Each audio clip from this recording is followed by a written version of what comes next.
الحمدللہ وحدہ لا شریک لہ والصلاة والسلام علی من لا نبی بعدہ اما بعد فاعوذ باللہ من الشیطان الرجیم بسم اللہ الرحمن الرحیم اذ یقول لصاحبہ لا تحزن ان اللہ معنا اللہم صلی علی محمد وعلی آل محمد کما صلیت علی ابراہیم وعلی آل ابراہیم انک حمید مجید اللہم بارک علی محمد وعلی آل محمد کما بارکت علی ابراہیم وعلی آل ابراہیم انک حمید مجید۔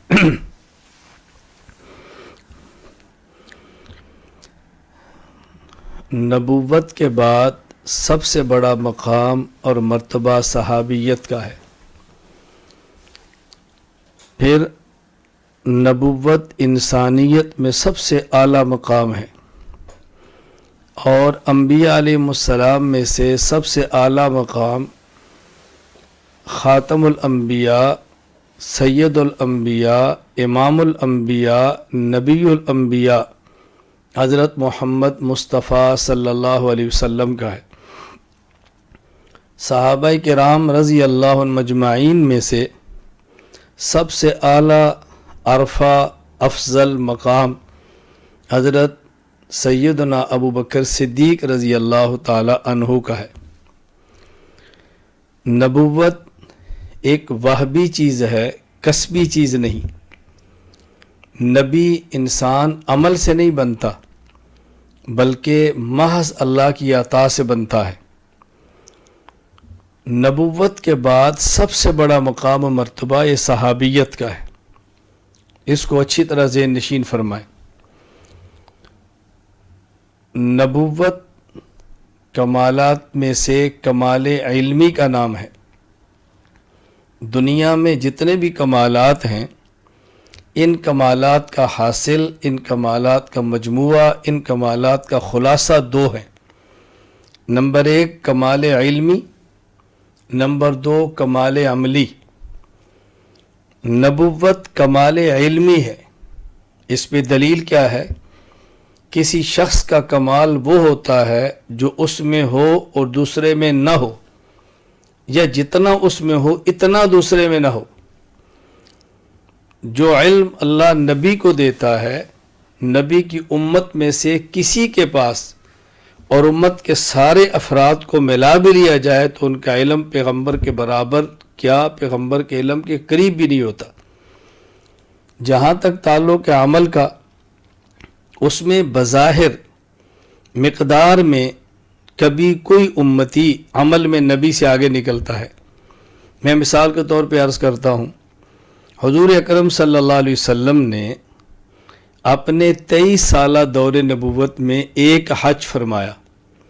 امتی کئی ملیں گے جن نے 10 حج کیے، 20 حج کیے، 50 حج کیے، اور جب ساری امت کے حج جمع کریں گے تو بظاہر حج بہت زیادہ ہو جائیں گے۔ تو بظاہر امتی عمل میں نبی سے بڑھتا ہے، وہ حقیقت میں وہ بھی نبی سے آگے نہیں بڑھ سکتا۔ اس پر میں تفصیلی بات تحذیر الناس میں کر چکا ہوں۔ میں سمجھانا یہ چاہ رہا ہوں کہ نبوت کمال علمی ہے، لہٰذا جس پیغمبر میں، جس نبی میں جتنا علم زیادہ ہوگا، جس نبی کے پاس علم جتنا زیادہ ہوگا، اتنا ہی وہ نبی دوسرے نبی سے افضل ہوگا۔ قرآن کریم میں ہے تلک رسل فضلنا بعضهم علی بعض۔ اللہ فرماتے ہیں ان انبیاء اور رسولوں میں سے ہم نے بعض کو بعض پر فضیلت عطا کی ہے۔ نبیوں کے درمیان وجہ فضیلت و علم ہے، کیونکہ کمال علم ہے۔ انبیاء میں سب سے افضل رسول اکرم صلی اللہ علیہ وسلم ہے، اس لیے کہ رسول اکرم صلی اللہ علیہ وسلم کے پاس علم تمام انبیاء کے علوم سے زیادہ ہے۔ خود آپ ارشاد فرماتے ہیں اوتیت علم الاولین والآخرین۔ رسول اکرم صلی اللہ علیہ وسلم منبع اور مرکز ہیں علوم کا۔ نبوت کے بعد مقام ہے صحابیت کا۔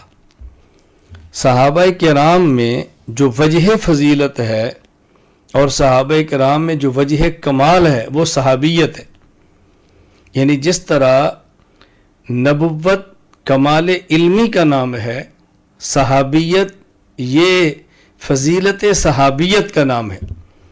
یعنی اگر کسی شخص کو ایمان کی حالت میں نبی کی صحبت ملے اور ایمان پر خاتمہ ہو، یہی وجہ ہے جو کائنات کے تمام انسانوں سے انبیاء کے بعد فضیلت کی وجہ ہے. صحابیت یعنی صحابی جو انبیاء کے بعد دوسرے لوگوں سے افضل ہے، اس کی وجہ صحابی کا علم نہیں ہے، اس کی وجہ اس کا زہد نہیں ہے، اس کی وجہ اس کا جہاد نہیں ہے، اس کی وجہ اس کی سخاوت نہیں، اس کی وجہ اس کی تلاوت قرآن نہیں، اس کی وجہ اس کے تہجد اور شب بیداری نہیں، اس کی وجہ شجاعت نہیں، اس کی وجہ صحابیت ہے. تو جس طرح نبوت کمال علمی ہے، تو انبیاء میں سے جس نبی کے پاس علم زیادہ اتنا ہی وہ نبی دوسرے انبیاء سے افضل. تو صحابہ کرام رضی اللہ عنہ مجمعین میں سے جس شخص کے پاس صحابیت جتنی زیادہ ہے، اتنا ہی وہ دوسرے صحابہ کرام سے افضل شمار ہوگا. اب اس پر آپ دیکھیں تو حضرت سیدنا صدیق اکبر رضی اللہ تعالیٰ عنہ ممتاز نظر آتے ہیں. ابو بکر صدیق رضی اللہ تعالیٰ عنہ کو جو شرف صحابیت، جو طول صحبت نبوت ملی ہے، اس کی مثال 1,44,000 کم و بیش صحابہ کرام رضی اللہ عنہ مجمعین میں نہیں ہے. میں گزارش کرتا ہوں ایک وجہ سمجھیں، صحابہ کرام میں سب سے زیادہ طویل و صحبت ابو بکر صدیق ہے. اور رسول اکرم صلی اللہ علیہ وسلم نے اعلان نبوت فرمایا تو سب سے پہلے وہ شخص جو مرد ہے، آزاد ہے اور بالغ ہے، باتیں ذہن میں رکھیں، سب سے پہلے وہ شخص جو مرد ہے، بالغ ہے اور آزاد ہے، وہ کلمہ پڑھنے والا حضرت ابو بکر صدیق رضی اللہ تعالی عنہ ہے. حضرت خدیجۃ الکبریٰ رضی اللہ عنہا نے سب سے پہلے کلمہ پڑھا، لیکن خواتین میں سے سب سے پہلی خاتون حضرت سیدہ خدیجہ کبریٰ ہیں. حضرت علی المرتضیٰ رضی اللہ عنہ کلمہ پڑھا، لیکن وہ نابالغ تھے. نابالغ بچوں میں سب سے پہلے جس نے کلمہ پڑھا حضرت علی المرتضیٰ ہے رضی اللہ عنہ. حضرت زید بن حارثہ رضی اللہ عنہ کلمہ پڑھا، وہ غلام ہیں. غلاموں میں جس شخص نے سب سے پہلے کلمہ پڑھا رسول اکرم صلی اللہ علیہ وسلم کا، وہ حضرت زید رضی اللہ تعالی عنہ ہے. لیکن وہ شخص جو مرد بھی ہو، بالغ بھی ہو اور آزاد بھی ہو، اور سب سے پہلے جس نے کلمہ پڑھا ہو، وہ حضرت ابو بکر صدیق رضی اللہ تعالی عنہ ہے.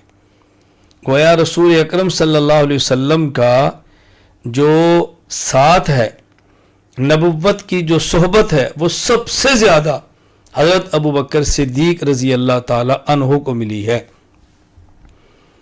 23 سالہ دور نبوت کا سب سے بڑا ساتھی وہ حضرت ابو بکر صدیق رضی اللہ تعالی عنہ ہے. یہ معمولی اعزاز نہیں ہے، یہ معمولی اعزاز نہیں. دوسری بات، حضرت ابو بکر صدیق رضی اللہ تعالیٰ عنہ کے والد محترم ابو قحافہ عثمان، حضرت ابو بکر صدیق رضی اللہ تعالیٰ عنہ کے بیٹے حضرت عبد الرحمن، حضرت صدیق اکبر رضی اللہ تعالیٰ عنہ کے پوتے محمد، یہ صحابی ہیں. تو صحابہ کرام میں سے ابو بکر صدیق واحد وہ شخص ہے کہ جس کی 4 نسلوں کو شرف صحابیت حاصل ہے. عثمان ابو قحافہ، ان کے بیٹے ابو بکر، اور ان کے بیٹے عبد الرحمن، اور ان کے بیٹے محمد.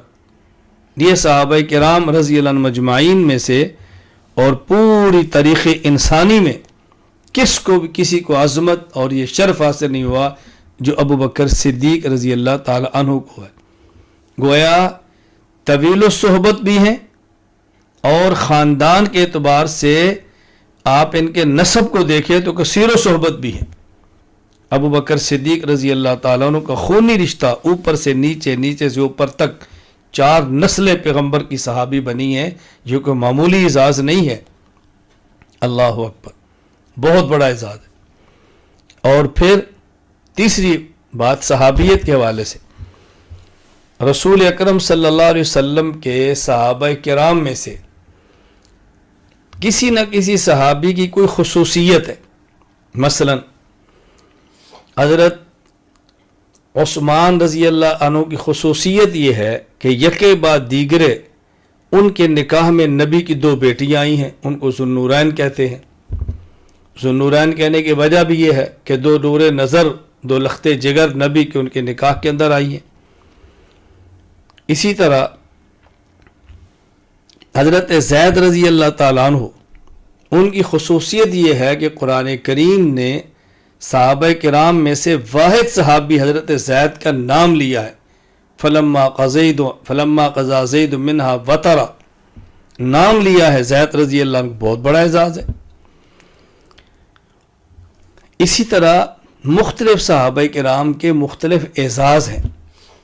حضرت ابو بکر صدیق رضی اللہ عنہ کا اعزاز یہ ہے کہ قرآن کریم نے ان کے لفظ صاحب کا استعمال کیا ہے، صحابی، صاحب، ساتھی۔ اذ یقول لصاحبہ لا تحزن ان اللہ معنا، اللہ اکبر۔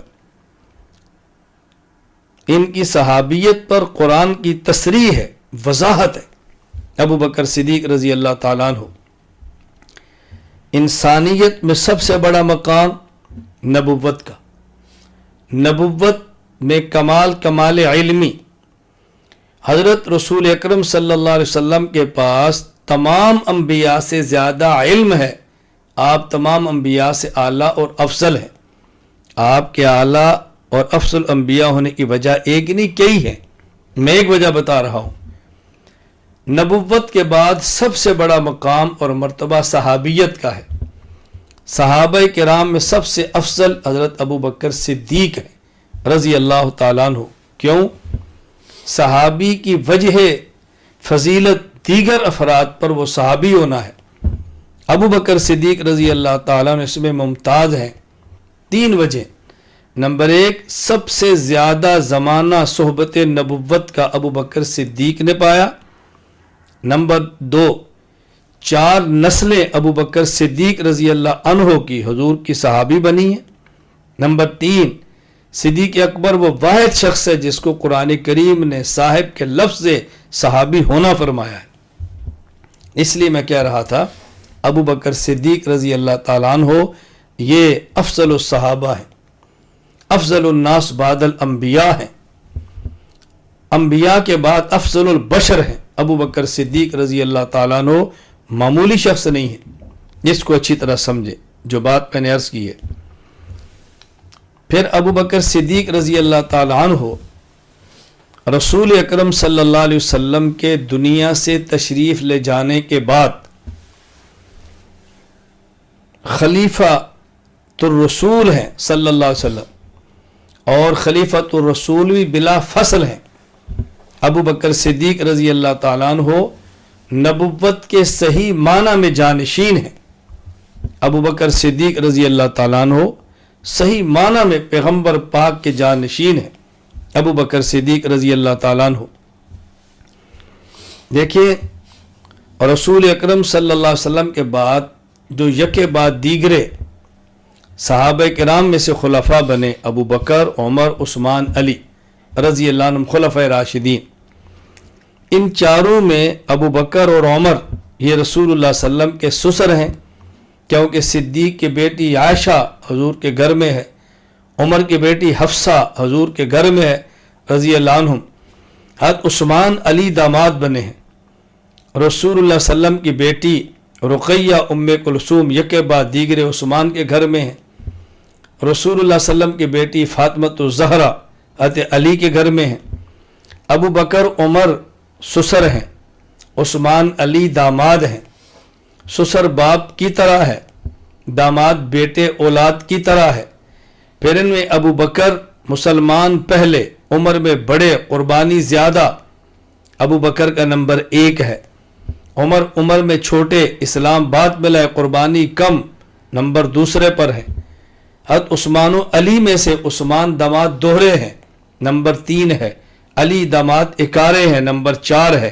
ترتیب خلافت میں صدیق اکبر رضی اللہ تعالیٰ عنہ خلیفہ اول بلا فصل ہے۔ صدیق اکبر رضی اللہ تعالیٰ عنہ کے اعزازات کئی ہیں، ایک اعزاز نہیں ہے، لیکن یہ 2 اعزاز کان کھول کے سنیں، توجہ سے سنیں۔ جو بات میں کہہ رہا ہوں میں پوری امت کے سامنے یہ بات بڑی تحدی اور چیلنج اور دعوے کے ساتھ کہہ رہا ہوں، دلیل کی بنیاد پہ کہہ رہا ہوں، حمیت اور صدیق کی غیرت کی بنیاد پہ کہہ رہا ہوں کہ یہ 2 چیزیں ایسی ہیں کہ جن میں سے کسی ایک کا انکار کرنے والا شخص مسلمان نہیں رہ سکتا۔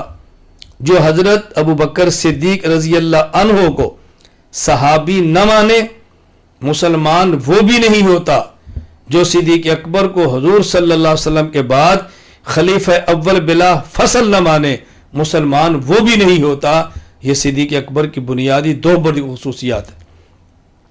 اس کو توجہ سے، اس کو معمولی بات نہ سمجھیں، یہ عقیدے کا مسئلہ ہے، یہ نظریے کا مسئلہ ہے، یہ ایمان کی غیرت کا مسئلہ ہے، یہ مسلمان کی ایمانی غیرت کا تقاضا ہے۔ اپنے عقائد کو پڑھو، عقائد کو سمجھو، عقائد پہ دلائل لو، اور پھر عقائد کو لے کر پوری دنیا میں پھیل جاؤ۔ دلیل کی طاقت تمہارے پاس ہونی چاہیے، غیرت تمہارے پاس ہونی چاہیے، تقوی کی زندگی تمہارے پاس ہونی چاہیے۔ اپنی خلوت کو گناہوں کی آلودگی سے بچا کے چلو، اللہ کی مدد آپ کے ساتھ ہے، اللہ کی نصرت آپ کے ساتھ ہے، اللہ کی مدد آپ کے ساتھ ہے۔ رسول اکرم صلی اللہ علیہ وسلم کے جانشین صحابی ابو بکر رضی اللہ عنہ بہت خصوصیات کے حامل ہیں۔ میں اب تیسری بات کہتا ہوں، حضرت صدیق اکبر رضی اللہ تعالی عنہ کے بارے میں اگر کوئی مجھ سے مختصر تعریف پوچھے تو میں کہا کرتا ہوں صدیق عکس نبوت کا نام ہے، صدیق عکس نبوت کا نام ہے۔ رسول اللہ صلی اللہ علیہ وسلم کے اوصاف چلتے پھرتے اگر آپ نے کسی نے دیکھنے ہو، ابو بکر صدیق میں دیکھے۔ رسول اللہ صلی اللہ علیہ وسلم سے بڑا انسان سخی کوئی نہیں، صحابہ کرام میں اور پیغمبر کے بعد پوری امت میں ابو بکر صدیق سے زیادہ سخی کوئی اس کی مثال آپ پیش نہیں کر سکتے کہ جب اللہ کے نبی دین کے لیے مال مانگیں، صدیق وہ شخص ہے جو اپنے گھر میں جھاڑو دے کر دھاگے اور سوئی تک کو نبی کی خدمت پہ پیش کرتے ہیں، کوئی اس کی مثال آپ پیش نہیں کر سکتے۔ نبی کریم صلی اللہ علیہ وسلم سے بڑا دنیا میں شجاع اور بہادر کوئی نہیں، ابو بکر صدیق رضی اللہ تعالیٰ عنہ سے بڑا انبیاء کے بعد بہادر کوئی نہیں۔ خود حضرت علی رضی اللہ عنہ فرمایا کرتے تھے اشجع الناس بعد الانبیاء ابو بکر، فرماتے کہ ہم میں سب سے بہادر ذات ابو بکر صدیق کی ہے۔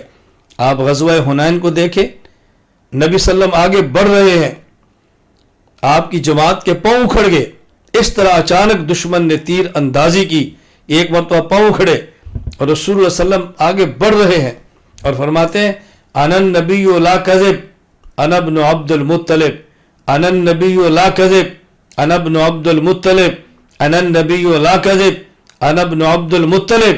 حضور تنہا بڑھ رہے ہیں، رکنے والے نہیں۔ نبی کریم صلی اللہ علیہ وسلم کے جانے کے بعد مانعین زکوٰۃ کا فتنہ، مرتدین کا فتنہ، مسلمہ کذاب کا فتنہ، فتنے جوش مار رہے تھے، اور ابو بکر صدیق رضی اللہ تعالیٰ عنہ تنہا گھوڑے پر سوار ہیں اور ہاتھ میں تلوار لے کر فرماتے ہیں لو منعونی اقالا لیؤدونہ الی رسول اللہ صلی اللہ علیہ وسلم لاقتلہم۔ حضور کے دور میں جو رسی اونٹ کی زکوٰۃ میں دیتے تھے، اگر تم نے نہ دی میں صدیق تنہا تم سے قتال اور جہاد کروں گا۔ امام سیوطی رحمہ اللہ فرماتے ہیں صدیق اکبر ارتداد کے دور میں ایسے کھڑی تھے جیسے نبی کھڑا ہوتا ہے۔ ابو بکر صدیق رضی اللہ عنہ عکس نبوت ہے۔ میں کیسے سمجھاؤں آپ کو؟ نبی کریم صلی اللہ علیہ وسلم کے ایسے اوصاف کا جو نظارہ تھا ابو بکر صدیق میں نظر آتا تھا۔ سخاوت صدیق میں اللہ اکبر نمایاں ہے۔ شجاعت صدیق میں نمایاں ہے اور صداقت ابو بکر صدیق میں نمایاں ہے. اللہ اکبر، نمایاں ابو بکر صدیق میں. آپ جو جو وصف لیں گے ابو بکر صدیق کو ممتاز پائیں گے. صدیق اکبر رضی اللہ عنہ کے بارے میں نے آج کی مجلس میں 3 باتیں یہ نوٹ فرما لیں. نمبر 1، ابو بکر صدیق رضی اللہ تعالی عنہ رسول اللہ صلی اللہ علیہ وسلم کے پہلے اور طویل و صحبت اور قرآن کریم کے نص قطعی کے مطابق صحابی ہیں، جن کی صحابیت کا انکار کرنے سے بندہ مسلمان نہیں رہتا. ابو بکر صدیق رضی اللہ تعالی عنہ خلیفہ اول بلا فصل ہیں، جن کی خلافت بلا فصل کا انکار کر کے بندہ مسلمان نہیں رہتا. ابو بکر صدیق رضی اللہ تعالی عنہ یہ عکس نبوت ہے. نبی کریم صلی اللہ علیہ وسلم کے مزاج کو جاننے والا شاید ابو بکر صدیق سے زیادہ کوئی نہ ہو. ابو بکر صدیق نے رسول اللہ صلی اللہ علیہ وسلم کے مزاج کو سمجھا ہے. اللہ اکبر، مزاج کو سمجھا ہے. صدیق نے وفا کی ہے نبی کے ساتھ اور آپ نے وفاؤں کا بدلہ دیا ہے صدیق کو. عجیب جانثار انسان تھا. صحابہ کرام رضی اللہ تعالیٰ عنہ مجمعین جیسا عاشق سورج نے نہیں دیکھا تو صدیق سے بڑا عاشق صحابہ کرام سے میں دنیا کسی فرد نے نہیں دیکھا. عجیب انسان تھے ابو بکر صدیق رضی اللہ تعالیٰ عنہ. عجیب زندگی. اللہ اکبر. میں کبھی ایک بات عرض کیا کرتا ہوں کہ ایک مسئلہ غار کا ہے، ایک مسئلہ مزار کا ہے. جب غار کی باری آئی تو صدیق نے کہا حضور غاروں میں سانپ بھی ہوتے ہیں، میں پہلے جاتا ہوں صفائی کرتا ہوں تاکہ کوئی سانپ آپ تک نہ پہنچے. میں سمجھانے کے لیے اپنے لفظوں میں بات کہہ رہا ہوں. ابو بکر صدیق اندر گئے ہیں، نبوت کو بچایا ہے. جب قبر کی باری آئی تو قبر میں بھی سانپ ہوتے ہیں تو صدیق تر سے پہلے حضور جا رہے ہیں. غار میں حفاظت صدیق نے کی ہے، مزار میں حفاظت نبی نے کی ہے. صدیق غار میں حفاظت کر رہا تھا، مزار میں آج نبی صدیق کی حفاظت فرما رہے ہیں. ابو بکر صدیق رضی اللہ تعالیٰ عنہ کس طرح حضور کے پاس پہنچے؟ آپ حضرات کے علم میں ہے واقعہ. حضرت امام راضی رحمہ اللہ تفسیر کبیر میں لکھا ہے، علامہ ماجری نے شریعہ میں لکھا ہے. آپ پڑھیں ذرا. ابو بکر صدیق رضی اللہ تعالیٰ عنہ کیا اعتماد ہے اپنے پیغمبر پر، کیا اعتماد ہے اپنے رسول پر، کیا اعتماد ہے اپنے یار پر. یاری ہو تو ایسی ہو، کوئی دنیا ایسی مثال پیش کرے. ابو بکر صدیق رضی اللہ تعالیٰ عنہ دنیا سے جانے لگے ہیں.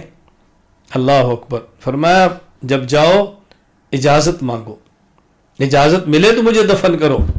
حضرت امام راضی فرماتے ہیں لما حملت جنازتہ الی قبر النبی صلی اللہ علیہ وسلم، صدیق کے جنازے کو اٹھایا، صحابہ حضور کی قبر کے پاس لے کر گئے، وہاں رکھ دیا. نودی السلام علیکہ یا رسول اللہ. صحابہ نے حضور کی خدمت میں سلام عرض کیا اور کیا کہا؟ ابو بکر بالباب، حضور صدیق دروازے پر ہے. امام راضی فرماتے ہیں قبر پیغمبر سے آواز آئی ادخل الحبیب الی الحبیب، ادخل الحبیب الی الحبیب، محبوب کو محبوب تک پہنچا دو. دنیا میں ایسا عشق کسی نے نہیں دیکھا جو صدیق اکبر رضی اللہ تعالیٰ عنہ کو اللہ نے عطا فرمایا تھا. میں ساتھیوں سے عرض کیا کرتا ہوں ہر بندے کی آئیڈیل ہے. صحابہ کرام سارے ہمارا ایمان ہیں، ایمان کا جزو لا ینفک ہیں، ہمارے سر کا تاج ہیں. ان کے پاؤں کی خاک ہماری آنکھ کا سرما، ان کے نالین ہمارے سر کا تاج. کوئی اس میں دوسری رائے نہیں. لیکن صدیق صدیق ہے، ابو بکر ابو بکر ہے، ابو بکر ابو بکر ہے، صدیق صدیق ہے. بس مجھے جو حضرت صدیق اکبر رضی اللہ عنہ سے لگاؤ ہے، جو میری وہ ایک پسندیدہ شخصیت ہے، میں آپ کو بتا نہیں سکتا. کیا شجاعت، کیا سخاوت، کیا وفا.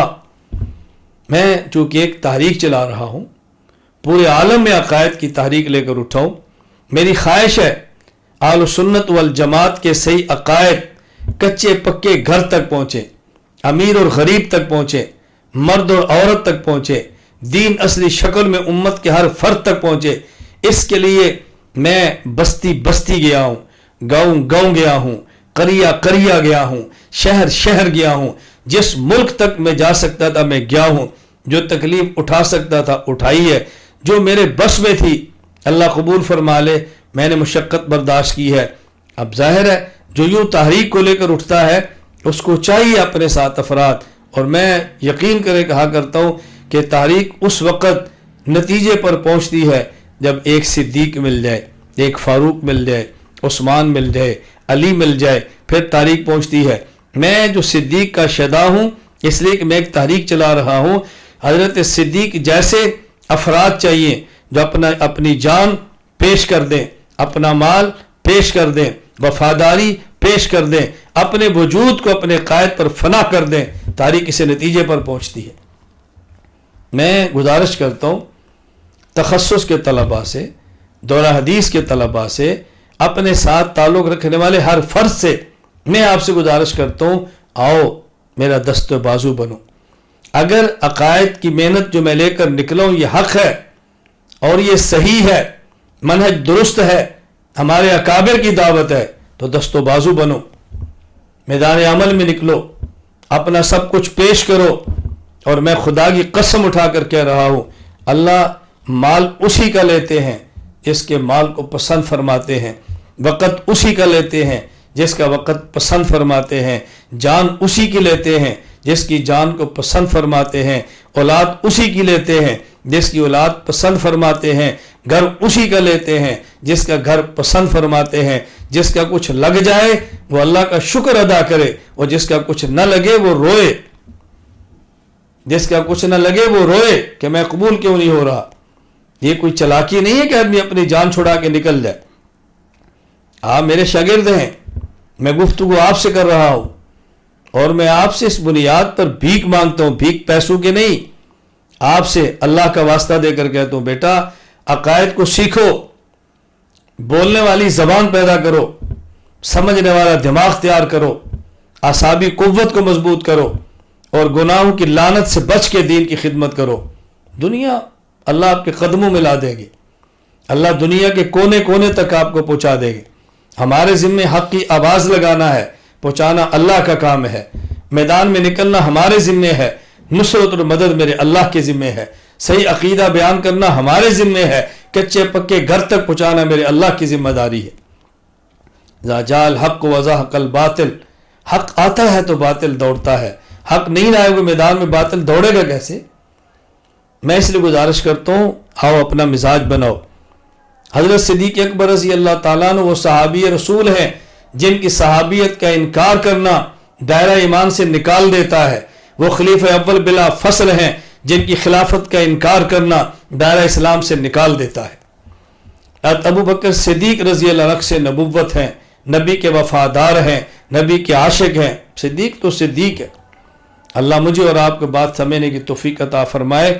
میں آخری گزارش آپ حضرات سے کروں گا، بیان کرنا عبادت ہے، بیان سننا عبادت ہے، کوئی شک نہیں، لیکن اپنے اندر ان چیزوں کو اپنانا، اپنے اندر ان صفات کو پیدا کرنا یہ اصل ہے۔